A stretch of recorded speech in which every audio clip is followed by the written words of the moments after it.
Bien, mes chers collègues, je vous propose donc que nous commencions cette audition. Nous avons le plaisir d'accueillir cet après-midi les responsables du groupe Air France KLM et au premier rang desquels M. Ben Smith, qui nous a indiqué ce matin qu'il participerait à cette audition et nous en sommes très heureux. Nous avons également la présence de Madame Anne-Marie Couder, qui est présidente non exécutive du groupe Air France KLM, de Madame Anne Rigaille, qui est directeur général d'Air France, et de Madame Lelay, qui est secrétaire générale d'Air France KLM et d'Air France. Nous avions eu le plaisir d'accueillir déjà Monsieur Ben Smith en janvier 2019, au moment où il prenait ses fonctions, ou en tout cas peu de temps après qu'il ait pris ses fonctions, et nous avions eu grand intérêt à l'écouter dresser les perspectives qu'il entrevoyait pour sa compagnie et les mesures qu'il avait commencé à mettre en œuvre pour le redressement de l'entreprise. Malheureusement, aujourd'hui, le contexte est très différent puisque le groupe subit de plein fouet la crise sanitaire que nous connaissons, et je crois que l'entreprise est bien sûr dans une situation tout à fait préoccupante. Vous nous le direz, mais l'activité de l'entreprise représente actuellement, je crois, 2% du trafic habituellement observé, et dans un secteur où les coûts fixes sont très importants, c'est évidemment une situation extrêmement délicate que vous avez à régler, qui est une situation d'ailleurs que connaissent l'ensemble des compagnies, puisque l'Association internationale des transports aériens a récemment indiqué que les pertes de l'ensemble des entreprises du secteur pourraient représenter 314 milliards pour l'année 2020. Donc nous aimerions que vous puissiez nous faire un peu le point sur la situation de l'entreprise, sur les pertes, sur les mesures que vous avez mises en œuvre pour essayer de réduire les coûts. Nous sommes bien conscients de ces difficultés et nous avons bien sûr nous-mêmes appuyé la démarche du secrétaire d'État Djebari et du gouvernement tendant à ce que soit adaptée la réglementation européenne sur l'indemnisation pour annulation. Nous souhaitons simplement qu'il y ait un fonds de garantie qui soit mis en œuvre pour trouver un équilibre entre les intérêts des consommateurs et la protection des entreprises. Nous avions aussi évoqué, et vous nous en parlerez certainement avec Jean-Baptiste Djebari, la nécessité qu'à un moment donné, l'État intervienne de manière plus structurelle et plus forte en soutien de l'entreprise. Comme vous le savez, un amendement a été adopté à l'Assemblée nationale dans le cadre du projet de loi de finances rectificative qui conditionne en quelque sorte les aides que vous pourriez percevoir à de meilleures pratiques environnementales. Alors pour certains, c'est encore insuffisant, ce qui a été voté à l'Assemblée nationale. Certains regrettent, je cite, qu'un chèque en blanc ait été donné au transport aérien.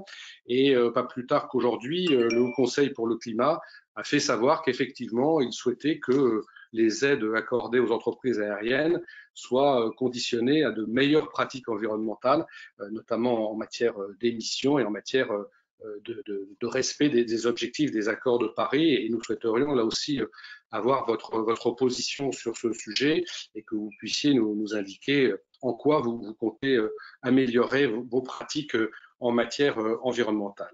Voilà quelques sujets sur lesquels nous souhaiterions vous entendre, mesdames et messieurs. J'ajouterai, avant de vous laisser la parole, peut-être des remerciements par rapport au rôle que vous avez joué pour le rapatriement d'un certain nombre de Français qui étaient à l'étranger, et également dans le rôle que vous avez joué dans le pont aérien entre la Chine et la France, un rôle évidemment très utile. Alors je crois que c'est Madame Couder qui va intervenir en premier.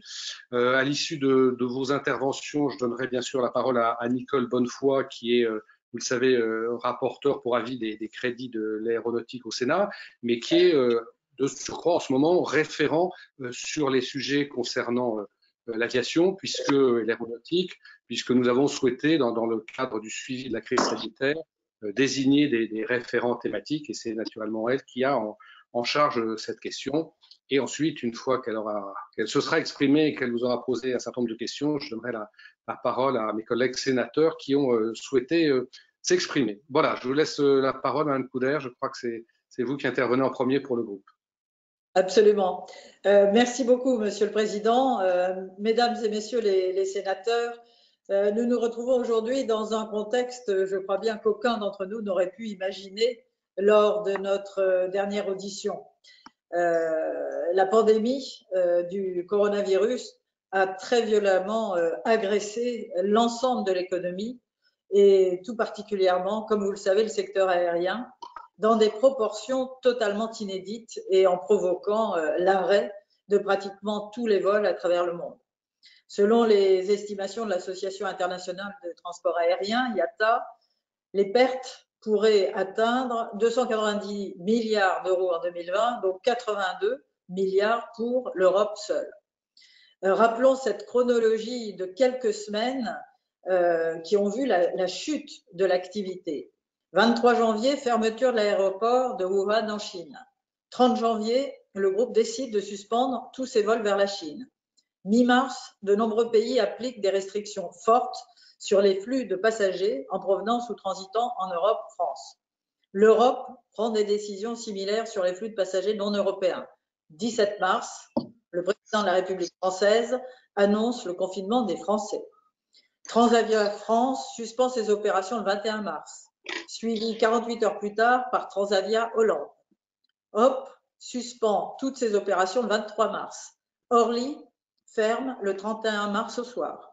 Aujourd'hui, Air France opère moins de 5% de son programme. Vous avez dit 2 tout à l'heure, Monsieur le Président. KLM, moins de 10. C'est une crise d'une gravité extrême et sans aucun précédent. Ceci étant, notre groupe, je crois, l'affronte avec 3 idées forces. Tout d'abord, adapter rapidement le groupe à cette situation sans précédent. Ensuite, apporter tout notre appui aux États français et hollandais dans la gestion des rapatriements et les approvisionnements de fret médical. Et vous savez la fierté que c'est pour l'ensemble du groupe Air France KLM et de ses employés. Troisième point, faire de cette crise un point de départ pour un modèle vertueux au plan du mix écologique, économique, en considérant Air France KLM comme l'une des infrastructures de reconstruction du modèle post-Covid. Ces dernières semaines, Ben et toute l'équipe managériale du groupe, les dirigeants des compagnies et leur management se sont mobilisés pour identifier tous les moyens possibles de minimiser les impacts financiers de cette terrible crise. Continuer à mener les opérations que nous effectuons, dont les rapatriements et le pont aérien de fret médical. Commencer aussi à préparer la reprise du groupe dans les semaines à venir. Les équipes font un travail absolument exceptionnel pour gérer cette crise sans précédent et mettre en œuvre la stratégie du groupe, celle de préserver un minimum d'activité et d'assurer la sécurité sanitaire de nos personnels et de nos clients. Historiquement, nous avons souvent fait le choix de rester présents dans la mesure du possible dans toutes les crises traversées. De nouveau, nous sommes présents, même si nos activités sont très fortement réduites, comme je vous l'ai indiqué. La réduction massive de notre offre ne peut que se poursuivre en avril, mai. Cependant, le groupe continuera d'être aux côtés des États français et néerlandais et de leurs concitoyens. En ce qui concerne Air France, la compagnie est pleinement présente, avec notamment le pont aérien, après avoir assumé les rapatriements. Elle continuera d'être présente pendant la relance et c'est une fierté pour les 46 000 collaborateurs d'Air France. En parallèle, l'État français est intervenu auprès du groupe, comme auprès d'autres secteurs, très rapidement et très efficacement pour sauvegarder la situation de trésorerie court terme par des reports de charges et de taxes. Il en est de même aux Pays-Bas. Par ailleurs, des discussions sont actuellement en cours pour surmonter les difficultés de trésorerie sur les mois à venir sous forme de prêts garantis par les États ou par des prêts directs des États au groupe ou à ses filiales. Je voudrais dire que dès le premier jour de la crise, le groupe et son management a pris toutes les mesures économiques et financières qui s'imposaient pour préserver sa trésorerie et ses liquidités. Le groupe a montré sa capacité d'adaptation interne extrêmement rapide. Et je voudrais ajouter aussi, et vous le savez, que depuis 2 ans maintenant, une nouvelle dynamique s'est instaurée au sein du groupe avec l'arrivée de Ben Smith à sa tête et d'Anne Rigail à la tête d'Air France. Leur méthode alliant concertation, dialogue et inclusion de toutes les parties prenantes internes et externes a commencé à montrer son efficacité pour la partie française du groupe avant le début de la crise que nous connaissons. Et c'est bien là le mérite que nous devons reconnaître à de grands professionnels que sont Ben Smith, Anne Rigail et pour la partie néerlandaise KLM, Peter Elberts. Je suis convaincue que cette crise est un catalyseur pour accélérer la transformation de l'aviation civile et nous avons notre rôle à jouer. Accélérer notre engagement de longue date dans la transition environnementale en recherchant l'alignement des équilibres écologiques et économiques. Disposer d'un groupe comme Air France KLM est un levier de compétitivité pour tous les secteurs économiques de la France, des Pays-Bas et plus largement de l'Europe. Disposer de 2 hubs à Paris et à Amsterdam pour relier la France, première destination touristique en Europe, et Amsterdam pour les Pays-Bas, au reste du monde est un actif de souveraineté pour nos 2 nations. Cet actif se révèle indispensable pendant la crise et se révélera indispensable pour la relance de nos économies. Je dois dire que les 2 ans passés à la tête de ce groupe me permettent d'exprimer devant vous toute ma confiance en Ben Smith au titre du groupe, en Anne Rigail au titre d'Air France et Peter Elberts pour KLM, pour relever les défis et transformer cette crise en opportunité pour le groupe et nos compagnies. Je vais passer maintenant la parole à Ben Smith qui va vous donner plus d'éléments sur les perspectives du groupe Air France KLM, puis Anne vous présentera les mesures d'adaptation et les engagements pris par Air France. Merci beaucoup, Monsieur le Président, Mesdames et Messieurs les sénateurs. Merci. Donc, Monsieur Ben Smith, nous vous écoutons. Merci, Monsieur le Président. Merci, Mesdames et Messieurs les sénateurs. Merci, Madame la Présidente, Anne-Marie. Merci. Donc, la situation est d'une extrême gravité. Dans le monde entier, toutes les flottes de compagnies aériennes sont clouées au sol. C'est une situation sans précédent à laquelle le secteur du transport aérien n'a jamais été confronté depuis ses origines. Les compagnies feront faillite. D'ailleurs, cela a déjà commencé. Hier, Virgin Australia est en cessation de paiement et la France ne sera probablement pas épargnée. Cette crise est grave car elle s'inscrit dans la durée. Elle va modifier profondément la gestion des enjeux sanitaires dans les États, les attentes et les comportements des voyageurs. Elle impactera l'économie en ayant stoppé brutalement les échanges. La capacité d'adaptation individuelle et collective des acteurs est clé pour y survivre. Il est difficile de donner avec précision des perspectives de trafic. Et nous regardons les analyses faites par certains experts et professionnels du tourisme. Un scénario semble se dessiner qui pourrait être un retour au niveau d'activité de 2019 vers 2022. Le groupe Air France KLM a été frappé de plein fouet et la dynamique de progrès du plan stratégique que j'ai lancé avec toute l'équipe de management du groupe et de ses compagnies arrêtée en pleine progression. Mon engagement est de mener ce plan à son terme avec les ajustements à l'accélération et transformation nécessaires. Ce plan reste articulé autour de 3 axes. Rétablir la stabilité sociale au sein d'Air France, tout en transformant le modèle actuel, tirer parti du modèle performant de KLM et poursuivre la croissance de Transavia. La transformation durable et la transition écologique sont inscrits au cœur de ce plan stratégique dont l'ambition est de retrouver des niveaux de compétitivité comparables à ceux de nos pairs. Le groupe Air France KLM constitue un actif de souveraineté pour les États français et néerlandais, mais aussi pour l'Europe, qu'il faut préserver tant la montée en puissance des hubs aux portes de l'Europe est ENTAS. Au-delà de la forte mobilisation de l'ensemble des équipes en interne pour mettre en œuvre l'ensemble des transformations indispensables, le groupe Air France KLM est en discussion avec les États français et néerlandais pour obtenir un soutien, comme Anne-Marie vous l'a dit. Compte tenu de la crise à laquelle nous sommes confrontés, de sa durée et incertitude qu'elle génère, ce soutien est indispensable pour permettre au groupe de traverser cette période critique et lui donner les moyens de mettre en place un modèle aérien plus vertueux, mais aussi plus collectif via le dialogue social, la concertation et l'inclusion. Mais ces aides devront être remboursées et ce soutien engage notre responsabilité. Le groupe Air France KLM fait partie des infrastructures de la relance. La reprise post-COVID-19 s'annonce lente et progressive.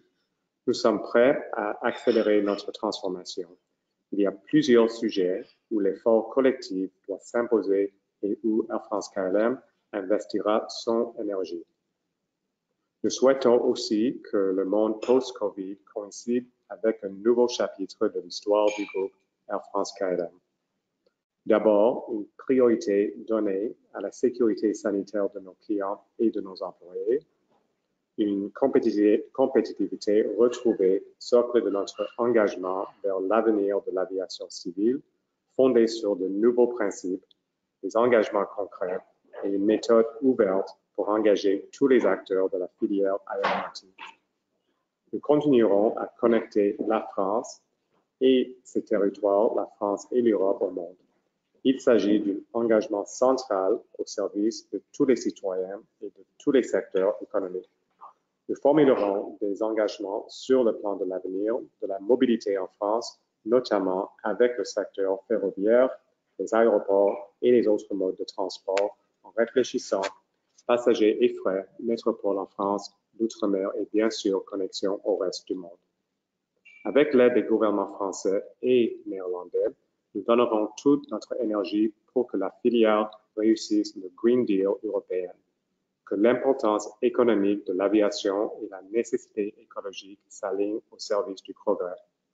À travers la présidence d'A4E, l'Association européenne des compagnies aériennes, que je s'assure depuis début mars, le groupe a une opportunité de promouvoir dans cette année cruciale la vision française de l'avenir du secteur aérien, en particulier s'agissant du Green Deal européen en cours de discussion.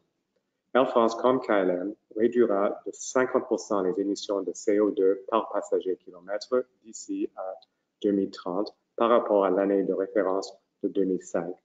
La moitié de cet objectif a été atteinte en 2019. Pour réduire les émissions de CO2 à la source et à la montée en puissance de l'utilisation de biocarburants de deuxième génération, nous souhaitons participer pleinement en Europe à la constitution d'une filière française de biocarburants aéronautiques. En France, l'utilisation de biocarburants durables est compatible avec les ambitions françaises de la feuille de route nationale sur les biocarburants.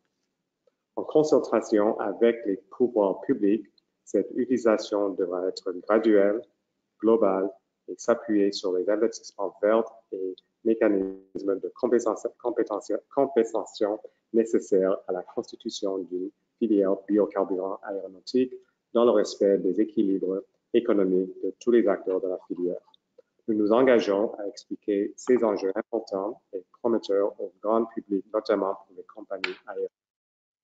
Le renouvellement accéléré de la flotte avec la sortie anticipée d'avions polluants et poursuite de l'entrée d'appareils moins bruyants et moins consommateurs de kérosène, moins 25% en termes d'émissions de CO2 par exemple, c'est très, très important pour nous. Je vais maintenant passer la parole à la directrice générale d'Air France, Anne Rigail, s'agissant des actions et des perspectives pour le groupe Air France. Merci beaucoup. Donc, Madame Rigail, nous vous écoutons. Oui, bonjour Monsieur le Président, Mesdames et Messieurs les sénateurs.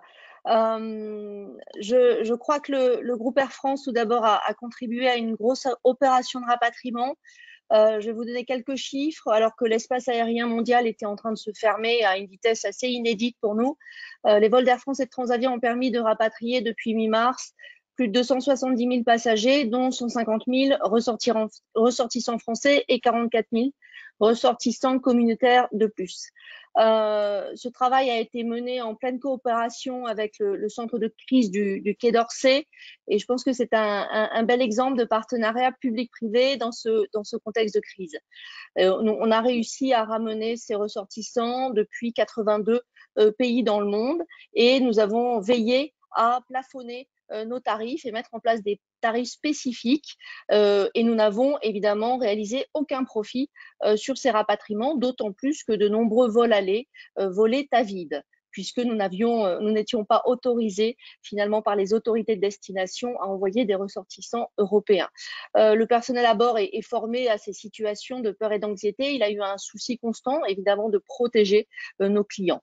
Dans la foulée, et cela continue bien sûr, nous tentons d'amener une contribution que nous souhaitons majeure au pont aérien qui a été mis en place avec la Chine pour approvisionner la France en matériel médical. Donc nous utilisons tant nos 777 tout cargo que nos 777 passagers qui en l'occurrence sont utilisés pour le fret en soute et en cabine d'ailleurs. Et donc cette semaine, 5 rotations d'avions tout cargo, 3 rotations de 777 tout passager, et à partir de la semaine prochaine, nous monterons à 7 fréquences par semaine pour les 777 tout passagers. Nous continuons à relier la France métropolitaine et les territoires d'outre-mer et la France d'outre-mer, et nous sommes la seule compagnie aujourd'hui à maintenir une activité sur Pointe-à-Pitre, Fort-de-France, Cayenne et Saint-Denis de la Réunion pour assurer la continuité territoriale. Alors évidemment, le grand sujet, c'est que prendre l'avion aujourd'hui et après le début du déconfinement doit se faire sur la base d'actions qui garantissent la sécurité et sanitaire de nos clients et de nos personnels au sol comme à bord. Et donc, nous avons renforcé le nettoyage de nos cabines, nous avons adapté le service à bord pour réduire au maximum les contacts, et nous avons communiqué proactivement vers nos passagers sur ces actions. Sur la quasi-totalité de nos vols, nos coefficients de remplissage sont faibles, de l'ordre de 40% en moyenne, sauf évidemment sur des vols de rapatriement. Et donc, la distanciation sociale est tout à fait possible. Quand elle n'est pas possible, et nous avons eu 2 ou 3 vols par exception où ce n'était pas possible, nous distribuons des masques. Donc, nos personnels navigants commerciaux distribuent des masques à tous les clients qui, à bord, ne sont pas déjà masqués. On a généralisé des procédures de désinfection des cabines en utilisant des pulvérisants avec des produits virucides. Et il faut savoir qu'à bord des avions, l'air est renouvelé toutes les 3 minutes avec des filtres, ce qu'on appelle des filtres à haute efficacité, les filtres HEPA, qui sont identiques à ceux utilisés dans les blocs opératoires et donc qui retiennent les plus petits virus, dont le Covid. Alors évidemment, Anne-Marie et Ben l'ont dit, face à l'ampleur de l'épidémie, le secteur aérien est impacté très fortement, très durablement. Notre programme de vol est tombé très vite après l'annonce du confinement, à moins de 5% de son niveau normal. Et bien sûr, la chute de trésorerie associée au coût fixe résiduel peut être mortelle si on ne prend pas des décisions rapides et profondes. Et donc, je crois que nous avons rapidement pris ces décisions. Les dépenses et les investissements ont été limités au strict minimum pour garantir évidemment la sécurité de nos opérations. Nous avons stoppé immédiatement les embauches et le recours à la main-d'œuvre extérieure, et nous continuons aujourd'hui à exploiter un programme vraiment très minimal, environ 5 vols long courrier et 15 vols courts et moyens courriers par jour au départ de Paris-Charles de Gaulle pour desservir un total de 36 destinations. Nous avons prévu ce niveau minimum jusqu'au mois de mai prochain, et évidemment, nous l'ajusterons en fonction des décisions gouvernementales qui seront prises et de la demande réelle du transport. Nous avons dialogué en continu avec les collectivités de la métropole. Vous savez que nous sommes titulaires de 5 délégations de services publics, plus 2 autres avec la Corse, et dès le 5 mars, nous avons pris contact avec les collectivités locales délégantes pour ajuster notre programme sur ces lignes. Elles sont actuellement suspendues, mais en bonne intelligence avec les collectivités.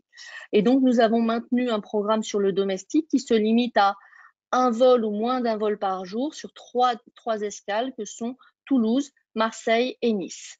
Alors, comme Ben nous l'a dit, l'environnement est un sujet absolument clé pour nous. Nous avons un plan ambitieux et suivi pour voler tout en contribuant à la transition énergétique du secteur. Nous avions commencé avant la crise du Covid à le faire savoir, mais nous devons le faire savoir encore plus. Donc Ben l'a dit, nous visions une réduction de 50% des émissions de CO2 à l'horizon 2030 par passager kilomètre par rapport à l'année de référence qui est 2005. C'est un objectif conforme avec l'accord de Paris, conforme avec les objectifs de la stratégie nationale bas carbone en France. Nous avons programmé la sortie anticipée des avions les plus polluants, en particulier les quadrimoteurs, les 340, les 380, et nous faisons entrer dans notre flotte des avions comme les Airbus 350 et les Airbus 220 qui consomment respectivement moins 25% et moins 20% de fuel en moins. Donc, c'est autant d'émissions de CO2 en moins. On poursuit des optimisations internes, je ne vais pas toutes les citer, de l'écopilotage, la réduction de masse, de l'utilisation de biocarburants durables que nous souhaiterions être en mesure de pouvoir développer pour réduire les émissions de CO2 à leur source. Nous compensons les émissions de CO2 de manière réglementaire avec les programmes ETS et Corsia, mais également de manière proactive puisque nous compensons à 100% les émissions de CO2 de nos vols domestiques depuis le 1er janvier de cette année. Évidemment, nous souhaitons et nous commençons à contribuer à de la R&D pour concevoir, puisque c'est bien la base et le premier levier, des aéronefs décarbonés avec les constructeurs. Et bien sûr, nos opérations au sol, nous visons une décarbonation totale et notre parc d'engins est aujourd'hui en majorité déjà électrique. Alors évidemment, nous pensons que le groupe Air France a toute sa part dans l'économie française. Nous sommes fortement implantés dans les différentes régions. Nous contribuons à plus de 1,6% du PIB français et hors emploi direct du groupe Air France, nous induisons plus de 420 000 emplois en France. Alors, ce qui est moins connu, puisque beaucoup de nos personnels sont basés en France et à Paris, c'est que nous avons un effet redistributif au niveau de tout le territoire français et même dans les régions qui n'ont pas de desserte directe. Donc, nous avons mesuré que, par exemple, en Bourgogne-Franche-Comté ou en région Centre-Val-de-Loire, nous représentons respectivement 500 et 650 millions d'euros de retombées annuelles. Il faut savoir qu'une part importante de nos personnels navigants également habitent en province, dans les régions, alors même qu'ils peuvent prendre leur vol à Paris et y contribuent ainsi. On a toutes nos dépenses relatives aux services en vol, traiteurs, matériels qui sont réalisés en France. Nous pensons que nos compagnies sont également des vitrines pour les contenus culturels, mais aussi pour les produits français, les vins, l'eau minérale, les marques agroalimentaires. Et nous avons souci que nos prestataires soient souvent choisis dans le secteur adapté et que la supply chain d'Air France, qui est composée de 3 900 fournisseurs, nous y prêtons une attention particulière, notamment évidemment également dans cette période en termes de délai de paiement et de responsabilité sociétale et sociale. Nous avons également une activité importante de maintenance qui représente 4 milliards de chiffre d'affaires, Air France Industrie, avec des investissements axés sur l'innovation, le digital, l'économie circulaire, qui s'inscrivent dans une initiative qui s'appelle Territoire d'industrie, notamment sur les plateformes d'Orly et de Roissy. Et donc, nous souhaitons, dans le domaine de l'écologie comme ceux de l'aménagement du territoire, développer une vision inclusive avec tous les partenaires industriels et les opérateurs d'autres modes de transport. Nous sommes convaincus qu'il ne faut plus opposer les différents modes de transport, avion, train, bus. Nous sommes convaincus de la nécessité de mener un travail collectif sur leur complémentarité, évidemment sans naïveté par rapport au sujet de concurrence sur certaines destinations. Donc, avant la crise du Covid, nous avions lancé un plan de restauration des marges d'Air France, avec notamment sur le réseau domestique, la mise en œuvre d'un plan de restructuration sur la période 2018-2021 pour réduire des pertes actuelles qui sont lourdes, puisque avant la crise du Covid, en 2019, nous avions 200 millions d'euros de pertes par an sur ce réseau domestique. Ce plan, il s'inscrit dans une suite d'ajustements continus de notre desserte domestique depuis 2006 nous avons eu moins 40% d'offres, moins 53% de nos effectifs dans les différentes escales en région. Et le dernier plan prévoit encore 18% d'ajustement de l'offre face, je dirais, à l'implantation d'autres modes de transport, à l'implantation également des low cost en France. Et nous avons encore réduit nos effectifs de 450 personnes dans nos escales françaises. Nous savons que la reprise, Ben l'a dit, sera lente, sera progressive compte tenu des nouvelles exigences sanitaires et probablement de modifications de comportement des voyageurs. Et cela pose évidemment la question de l'accélération de la transformation d'Air France et de son modèle d'exploitation domestique en particulier. Et nous souhaiterions intégrer une complémentarité accrue entre l'ensemble des modes de transport. Quand la crise est survenue, nous étions déjà dans une logique de transformation pour rétablir notre compétitivité. Ce plan était en route depuis environ 1 an. Vous savez que les résultats de 2019 d'Air France restaient en deçà de ceux des principales compagnies aériennes, puisque même si nos coûts ont baissé en 2019 de 2%, notre marge est restée à un niveau de 1,7%, donc en deçà de celle de nos principaux concurrents européens, puisque Lufthansa a une marge de 9% et British Airways de 14%. Donc la crise nous impose d'accélérer notre transformation, mais aussi nos engagements environnementaux. Sur le plan financier, le dialogue avec l'État a été rapide, a été agile. Nous avons dialogué, le groupe a dialogué avec les gouvernements français et néerlandais, ainsi qu'avec la Commission européenne pour adopter différentes mesures et préserver au maximum la trésorerie. Donc d'abord le dispositif d'activité partielle qui a été mis en place à Air France dès le 23 mars. Au début pour une période de 6 mois en moyenne pour 50%, et une réflexion est en cours compte tenu du profil probablement plus lent de la reprise pour pouvoir appliquer ce dispositif sur une durée plus longue. Nous avons également, après accord de la Commission européenne, obtenu le report de paiement sur des taxes et des redevances aériennes, les taxes d'aviation civile, de solidarité, les redevances terminales, jusqu'à la fin de l'année 2020, avec des remboursements étalés sur les années 2021 et 2022. Nous avons également eu une autorisation de reporter les paiements de cotisations sociales pour 1 mois renouvelable et des discussions sont en cours pour reporter les cotisations sociales de l'exercice 2020 sur une base pluriannuelle. En matière d'adaptation des règles européennes, l'agilité doit aussi prévaloir et le 26 mai dernier, le Parlement européen a accepté de lever l'application d'une disposition contraignante sur les slots, sur les créneaux de vol, jusqu'au 24 octobre 2020, ce qui permet aux compagnies aériennes de conserver leurs créneaux horaires, alors même que nos avions ne volent plus. Concernant un point clé qui est le remboursement des billets, le principe du droit européen est bien entendu que les clients d'un vol annulé soient remboursés. Dans les circonstances normales, la durée pour rembourser est de 7 jours et nous dialoguons au niveau européen pour aménager sa règle, mais pas son principe. Donc notre proposition, comme celle de toutes les compagnies aériennes, est de pouvoir donner un avoir remboursable au bout de 12 mois s'il n'est pas utilisé durant cette période. Donc ce combat est loin d'être gagné.